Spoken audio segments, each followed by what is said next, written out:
जी अस्सलाम वालेकुम। यासीन आपके साथ हाजिर है मॉर्निंग ब्रीफिंग में। आज इस हफ्ते का पहला वर्किंग डे है, पीर का दिन है, 13 जनवरी आज तारीख है और इस महीने का कह लीजिए कि तीसरा हफ्ता जो है वो शुरू हो चुका है। अच्छा, कुछ मार्केट से पहले मैं आप सबसे ये ज़रूर रिक्वेस्ट करूंगा कि अगर अभी तक आप लोगों ने इस यूट्यूब चैनल जिसका नाम है एनआई और मार्केट बाय यासीन,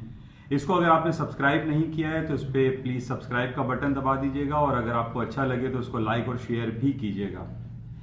अच्छा, इसके साथ ही कुछ मार्केट की बात करते हैं। आज सुबह से जो मार्केट खुली है, जैसे कि मैंने प्रीव्यू में आपके साथ में हाजिर हुआ था और मैंने आपसे ये कहा था कि ये हफ्ता और इतवार जो 2 दिन हमारे पास गुजरे हैं, ये बहुत ही काम एंड कूल, सुनसान, कोई ऐसी बड़ी खराब या पॉजिटिव या नेगेटिव खबर मार्केट में नहीं रही। In comparison with the previous जो वीक हमारे पास गुजरा था, हफ्ता और इतवार, उसमें बड़ी भूचाल जैसी कैफियत आई थी, क्योंकि लास्ट फ्राइडे का, इस फ्राइडे से पहले जो फ्राइडे गुजरा था, उसमें कासिम सुलेमानी की हलाकत के हवाले से जो मार्केट में एक तगय्युराती सिलसिला शुरू हुआ था, वो बड़ा एक भयानक भी हम कह सकते हैं, क्योंकि उसमें गोल्ड, सिल्वर, पैलेडियम, प्लैटिनम की मार्केटें बहुत हाईएस्ट लेवल पे चली गई। क्रूड ऑयल की मार्केटें $6-7 ऊपर चली गई। अमेरिका की स्टॉक मार्केटें रेटल डाउन हो गई, डाउनफॉल हो गई और मार्केट में एक अजीब व गरीब ये खबरें चलती रही कि जनाब थर्ड वर्ल्ड वॉर शुरू हो जाएगी और अमेरिका और ईरान के साथ साथ जो है इसमें रशिया भी आ जाएगा, तो चाइना भी आ जाएगा। तो बहुत सारी नेगेटिव खबरें जो है पिछले हफ्ते हमारे पास गुजरती रही, जिसकी वजह से उसका नेगेटिव इंपैक्ट अमेरिका की स्टॉक मार्केट पे आया और पॉजिटिव इफेक्ट आया गोल्ड की मार्केट में। और गोल्ड ने 6-7 साल का हाई कर दिया, $1612 का मार्केट ने हाई कर दिया था। लेकिन उसके बाद जो हमारा पिछला हफ्ता गुजरा, उसमें बहुत सारी अच्छी खबरें आती रही। ट्रंप साहब की स्पीच आई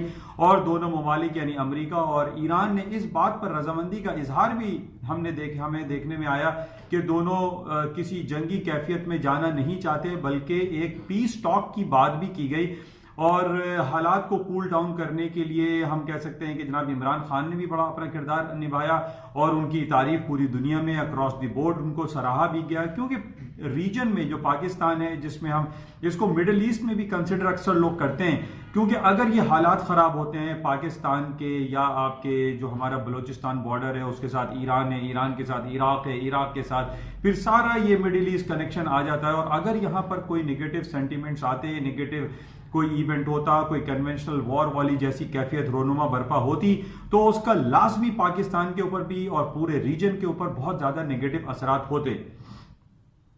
अच्छा, इसी नेगेटिव असरात की वजह से हमने देखा था कि पाकिस्तान की भी स्टॉक मार्केटें डाउन हुई, इंडिया की, एशिया की, यूरोप की और अमेरिका की पिछले पूरे हफ्ते में मार्केटें डाउन होना शुरू हो गई थी। लेकिन जब हमने ये देखा कि ट्रंप और ईरान में बातें अच्छी हुई, तो स्टॉक मार्केटों ने दोबारा से हायर साइड पे जाना शुरू कर दिया। और जब ट्रंप साहब की पिछले हफ्ते जो उनकी व्हाइट हाउस में एक तकरीर हुई थी, जिसमें पूरा डेलीगेशन उनका बैठा हुआ था, उन्होंने जब ये तकरीर की तो उसके बाद अमेरिका की स्टॉक मार्केटों में और पूरी दुनिया ने इसको बड़ा सराहा। उसके बाद हमने ये देखा कि पूरी दुनिया की और बल्कि अमेरिका के स्ट्रीमलाइन इंडेक्स जो S&P, डाउ जोन्स, नैस्डैक हैं, वो अपनी नई तारीख रकम करना उन्होंने शुरू कर दी और मार्केट हाई पे हाई बनाती चली गई।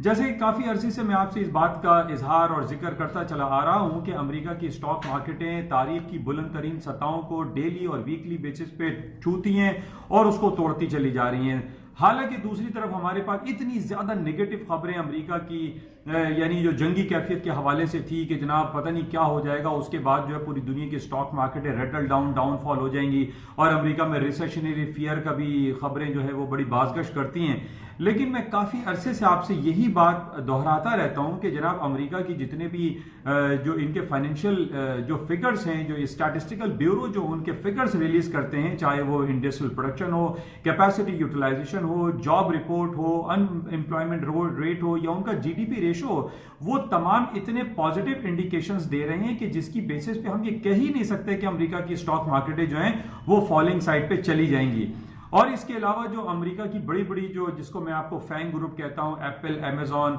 Alphabet, Google,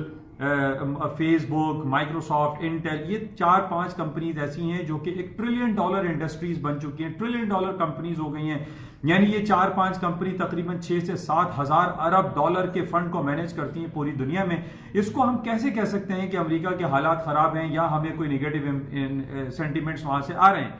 for the time being ये हुआ कि जनाब ईरान और अमेरिका के दरमियान थोड़ी सी तलखियां बढ़ी और अमेरिका ने फिर हमने ये भी देखा कि उसने बहुत सारे ट्रेडिंग और इकोनॉमिक सैंक्शंस ईरान के ऊपर लगा दिए, जिसके बाद बहरहाल ये जरूर कहा गया है कि जनाब अब कन्वेंशनल वॉर वाली सिचुएशन फिलहाल नहीं है, जिसकी वजह से हमने देखा कि स्टॉक मार्केटें हाई पे हाई चलती चली गई। और जिस तरीके से ये 2 दिन हफ्ता और इतवार हमारे पास गुजरे, इसमें कहीं कोई नेगेटिव खबर हमारे पास नहीं आई, काम एंड कूल वीक हमारा गुजरा ये वीकेंड, जिसकी वजह से आज भी हम ये देख रहे हैं कि जो स्ट्रीम लाइन इंडेक्स अमेरिका के हैं या यूरोप के हैं या पाकिस्तान है, इंडिया है, वो तमाम की तमाम ग्रीन टेरिटरी में हायर साइड पे है, पॉजिटिव नोट्स पे मार्केटें चल रही हैं और कहीं कोई नेगेटिव खबर हमें नहीं दिखाई दे रही है, जिसकी वजह से हम ये देख रहे हैं कि तमाम हालात कूल और बेहतर दिखाई दे रहे हैं। अच्छा, इसके साथ ही जब भी हमने ये देखा है जब हालात अच्छे रहते हैं, कूल होते हैं और कोई नेगेटिव खबर नहीं आती है, तो गोल्ड की मार्केटें जो कि एक सेफ हेवन के तौर पे गिरदाना जाता है, इसकी मार्केटें डाउन होना शुरू हो जाती हैं। और आज हम यही देख रहे हैं जब ये हफ्ता और इतवार कोई नेगेटिव खबर नहीं आई, इसकी वजह से हमने ये देखा कि जैसे मैंने आपको प्रीव्यू में भी ये जिक्र किया था कि गोल्ड, सिल्वर और प्रेशियस मेटल की मार्केटें जो है वो डाउन हो सकती हैं और गोल्ड का जो टेक्निकल लेवल है वो $1545 का 1 आउंस है, यहां तक मार्केट लाजमी आती हुई दिखाई देती है। तो माइट पॉसिबल कि इधर यानी 1545 के बाद मार्केट में करेक्शन दोबारा आए और हायर साइड पे जाए और दोबारा से गोल्ड की मार्केट ऊपर चली जाएं। लेकिन मैं आपको लेकिन का वर्ड इस्तेमाल करूंगा क्योंकि ये हफ्ता हमारे लिए इस हवाले से बहुत ज्यादा इंपॉर्टेंस इख्तियार कर गया है, जो कि पिछले 3-4 महीनों से हम ये खबर सुन रहे थे कि जनाब पिछले 2 साल से जो अमेरिका और चाइना के दरमियान बिलियंस ऑफ डॉलर के टैक्सेस एक दूसरे ममालिक पे लगे हुए हैं, वो टैक्सेस रोल बैक करने की बात हो रही थी, वो टैक्सेस जो है खत्म करने की बात हो रही थी, या उन टैक्सेस को रिड्यूस करने की बात हो रही थी, या हम कह सकते हैं कि अमेरिका और चाइना एक दूसरे को कंसेशन देने की बातें कर रहे थे। उन तमाम बातों का ये हफ्ता पहला हफ्ता होगा जिसमें एक ट्रेड डील की बात की जा रही है, जिसमें फेज 1, फेज 2, फेज 3 जो है इनको डील साइन करनी है। उसमें यह कहा जा रहा है कि इस हफ्ते पीर या मंगल या बुध को वो एग्रीमेंट बिटवीन अमेरिका और चाइना, ये ट्रेड डील या फेज 1 साइन हो जाएगा। अच्छा, ये साइन होने का मकसद ये है कि पूरी दुनिया की स्टॉक मार्केट में एक पोटेंशियलिटी का इंजेक्शन दोबारा लगेगा। जैसे बहुत दिनों से मैं आपसे ये कहता चला आ रहा हूं और अमेरिका और पूरी दुनिया की स्टॉक मार्केट हाई साइड पे चलती जा रही है, तो इस हवाले से ये हफ्ता हमारे लिए बड़ा इंपॉर्टेंट होगा। आई थिंक वेडनेसडे को ये डेट है कि अमेरिका और चाइना एक एग्रीमेंट जिसको फेज 1 कहा जा रहा है उस पर साइन कर देंगे, दस्तखत कर देंगे। उसके बाद अमेरिका और पूरी दुनिया की स्टॉक मार्केटें और मजीद पॉजिटिव दिखाई दे रही है, इसमें कहीं नेगेटिविटी नहीं है। इसकी वजह से मैं ये कह सकता हूं कि अमेरिका और स्टॉक मार्केटें दोबारा हायर साइड पे जाएंगे। वो तमाम लोग जिन्होंने शॉर्ट सेलिंग की हुई है, बहरहाल अपने अकॉर्डिंगली उसको चेक करें, अपने पोर्टफोलियो को मैनेज करें। अच्छा, इसके साथ ही ये हफ्ता हमारे लिए दूसरे हवाले से ये इंपॉर्टेंस रहेगा कि जनाब आर्टिकल ऑफ इंपीचमेंट की बात कर रही है नैन्सी पेलोसी, जो कि डेमोक्रेट की हेड हैं। उन्होंने ये कहा है कि इस हफ्ते वो गालिबन बुध या जुमेरात को एक आर्टिकल ऑफ इंपीचमेंट पेश करेंगी सेनेट में, ताकि जो सेनेट में एक जेर इल्तवा या पेंडिंग में एक केस पड़ा हुआ है कि उधर एक वोटिंग होनी है सेनेट में कि आया ट्रंप साहब की मुआवजे या इंपीचमेंट का सिलसिला शुरू किया जाए या नहीं, उसकी वोटिंग होनी है। तो उस वोटिंग के हवाले से आर्टिकल ऑफ इंपीचमेंट पेश किया जाएगा। इसके बाद ये हमारे पास डेट आनी एक्सपेक्टेड है कि जनाब सेनेट में, जिसमें रिपब्लिकन पार्टी की अक्सरियत है यानी ट्रंप साहब की अक्सरियत है, और ये कहा जा रहा है कि सेनेट में ये बिल रिजेक्ट हो जाएगा। लेकिन बहरहाल हो सकता है कि बहुत सारे हाउस ऑफ रिप्रेजेंटेटिव सेनेट में बहुत सारे रिपब्लिकन ऐसे हों, वो ये चाहते हों कि जनाब ट्रंप साहब की इंपीचमेंट हो। तो बहरहाल इसको मजीद देखना पड़ेगा, लेकिन ये हफ्ता हमारे लिए इन 2 हवालों से बहुत इंपॉर्टेंट है कि आर्टिकल ऑफ इंपीचमेंट या ट्रंप साहब के मुआवजे के हवाले से वोटिंग का सिलसिला भी होना है, और अमेरिका और चाइना के दरमियान ट्रेड के हवाले से फेज 1 को साइन होना है। अच्छा, इसके अलावा पिछले हफ्ते हमने फ्राइडे को ये देखा था कि अमेरिका की जॉब रिपोर्ट बहुत ज्यादा कह लीजिए या खराब आई, और जो अनएम्प्लॉयमेंट रेट था वो 3.5% पे ही इंटैक्ट रहा। अच्छा, ये बात बड़ी गौर तलब है और इसको जरूर आप जहन में रखें कि हम पिछले 8-10 सालों से ये देख रहे हैं कि अमेरिका में जो अनएम्प्लॉयमेंट रेशो था वो तकरीबन 10% तक भी हमने देख लिया था। बेरोजगारी रेशो वहाँ बहुत ज्यादा बढ़ता चला जा रहा था, लेकिन वो रिड्यूस होना शुरू हुआ। अमेरिका ने कुछ पॉलिसीज ऐसी अडॉप्ट की जो वहां पर अब हम ये देख रहे हैं कि जॉब अपॉर्चुनिटीज वहां बहुत ज्यादा हैं। अब वो जॉब अपॉर्चुनिटी ज्यादा होते होते ये हुआ है कि वो अनएम्प्लॉयमेंट रेट जो कि 10% से क्रॉस कर गया था वो 3.5% पर इंटैक्ट हुआ है। अब हम ये नहीं कह सकते कि जनाब, मैंने पहले भी आपसे कहा था कि अगर ये जॉब या अनएम्प्लॉयमेंट रेट 3.5 से 3.4 या 3% या 2.5% पे आ जाए तो हम ये नहीं कह सकते कि अमेरिका में नौकरियां बहुत हैं। ठीक है, अमेरिका में नौकरियां बहुत हैं, लेकिन वहां पर एक पॉइंट बहुत गौर से समझने की जरूरत है कि वहां पे लेबर मार्केट क्रंच एग्जिस्ट करता है, वहां पे काम करने वाले लोग नहीं है, वहां पर काम जो लेबर मार्केट है, जो छोटे काम करने वाले हैं, वहां पे लोग अवेलेबल नहीं है, वहां पे फार्मर्स अवेलेबल नहीं है, वहां पे जो कंपनीज हैं, जो फैक्ट्रीज हैं, वहां पर स्किल्ड लेबर की कमी शिद्दत से महसूस की जा रही है अमेरिका में, जो कि अमेरिका के इन लॉन्ग रन में निगेटिव हो सकता है।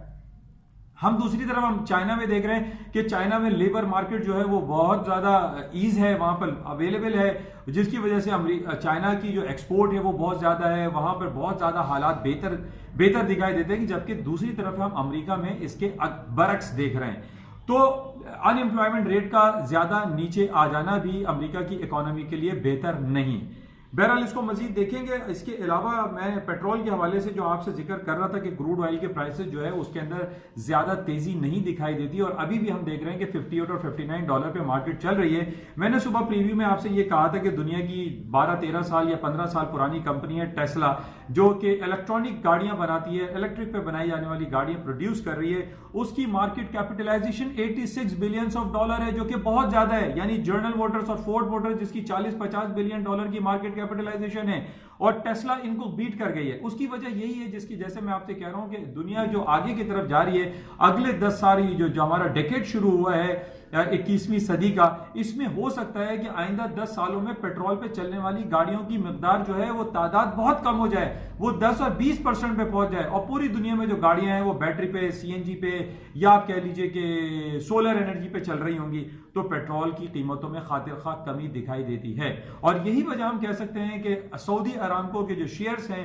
वो 34 और 35 रियाल से ज्यादा नहीं बढ़ पा रहे हैं, उसमें डाउनफॉल आया है। हालांकि ये इतनी बड़ी कंपनी है जिसको कहा जा रहा है कि 2 ट्रिलियन ऑफ डॉलर की मार्केट कैपिटलाइजेशन हो गई है, लेकिन अभी भी लोगों का इंटरेस्ट इसमें वो बहाल नहीं हुआ है, वो इंटरेस्ट नहीं आ रहा है जो कि एक नई और बड़ी कंपनी में होना चाहिए। बहरहाल इसको मजीद देखेंगे, लेकिन ओवरऑल इन लॉन्ग रन में क्रूड ऑयल की प्राइसेस जब तक 66 डॉलर के ऊपर नहीं जाती, क्रूड ऑयल की मार्केट है डाउन साइड पे रहने का अंदेशा बहुत ज्यादा है। बाकी गोल्ड की मार्केटों में डाउनफॉल लग रहा है, फीलिंग है, और टेक्निकल ग्राउंड पे मैं आपको बता रहा हूं, ये आप जहन में रखें कि 1545 डॉलर के नीचे अगर मार्केट डेली बेसिस पे या वीकली चार्ट पे 1545 के नीचे क्लोज हुई और अगर कोई नेगेटिव कमेंट्स हमारे पास ईरान और अमेरिका की तरफ से नहीं आए तो गोल्ड की कीमतों में खातिर खा कमी वाकई हो सकती है। 1545 या 1550 के लेवल को आप जहन नशीन कर लीजिए।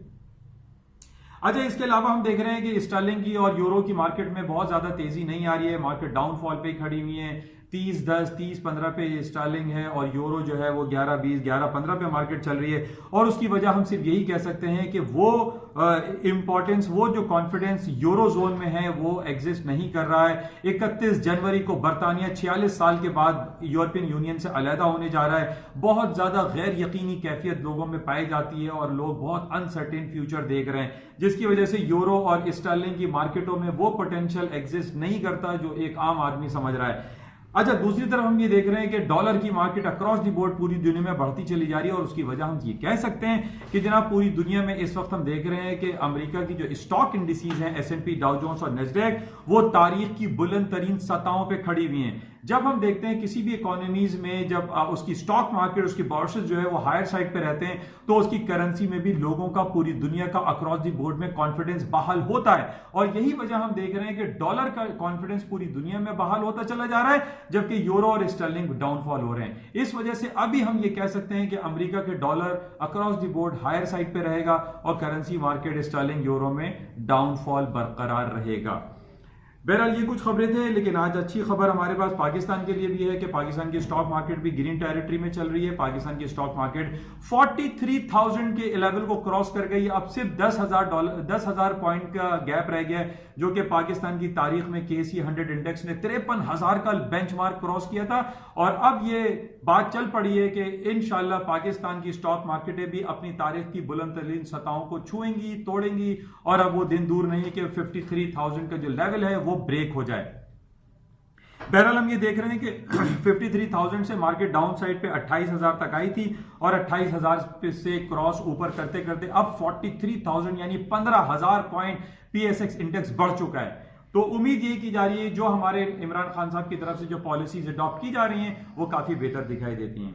लेकिन एक आर्टिकल में पढ़ रहा था कि एफबीआर का और पाकिस्तान के जो ट्रेडर हैं उनसे बहुत ज्यादा एक चपकलिश चल रही है और वो चपकलिश की जो बुनियादी वजह है वो ये कहा जा रहा है कि अब हमारे पाकिस्तान में अब आप चाहे कोई चीज भी खरीदें या कोई चीज भी बेचें तो हर बायर और सेलर का आईडी कार्ड चाहिए होगा। ये बड़ा एक नामुनासिब सा रवैया दिखाई दे रहा है फिलहाल फॉर द मेरे पॉइंट ऑफ व्यू से, लेकिन इस पे हमारे जो ट्रेडर हजरात हैं उनके बहुत ज़्यादा तहफ़्फ़ुज़ात हैं और वो ये कहते हैं कि जनाब इस तरीके से मार्केट में जो है वॉलेटिलिटी कम हो जाएगी, सेंटिमेंट्स ख़राब होंगे और आईडी कार्ड की जो शराइत हैं इसको ख़त्म होना चाहिए। बहरहाल इसको जो एफबीआर और हमारे ट्रेडर हजरात हैं इसको वो ज़्यादा बेहतर तौर पर समझते हैं।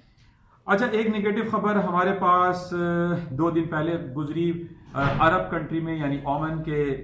जो सुल्तान थे, सुल्तान काबूस, उनकी डेथ हो गई। 50 साल उनका दौरे हुकूमत रहा। अब उनके सक्सेसर आ गए हैं और कल प्रिंस चार्ल्स ने भी उनसे जाकर मुलाकात की। हमारी ये दुआ है कि ओमान में अमन अमान कायम रहे और वहाँ के जो माशी और जो हालात हैं वो बेहतर रहे आफ्टर सुल्तान काबूस की डेथ के बाद। तो इंशाल्लाह देखते हैं। अच्छा, इसके साथ ही एक नेगेटिव खबर काफी दिनों से अखबार की जीनत बनी हुई है। क्वीन एलिजाबेथ मलका बरतानिया और उनके पोते हैरी के दरमियान एक चपकलिश है। वो ये कहती हैं कि इनको जो है इस फ्रंट लाइन से हटाया जाए। इसकी वजह से काफ़ी जो उनकी मिसेज हैं हैरी एंड मेगन वो भी एक इख्तलाफात का शिकार हैं। क्वीन बहरहाल इसको देखते हैं, इसका मार्केट पे कोई डायरेक्ट इफेक्ट तो फिलहाल नहीं दिखाई देता, लेकिन एक खबर है। बहरहाल इंशाल्लाह रास्ते में रहेंगे और मजीद देखेंगे आज सारा दिन क्या खबरें रहती हैं और मार्केट के टेक्निकल लेवल्स को फॉलो करते हुए चलती है। आखिर में फिर दोबारा मैं आपसे ये कहूँगा, रिक्वेस्ट करता हूँ कि इस यूट्यूब चैनल को प्लीज़ आप सब्सक्राइब करें, लाइक करें और शेयर भी करें। इंशाल्लाह रास्ते में रहेंगे। Thank you.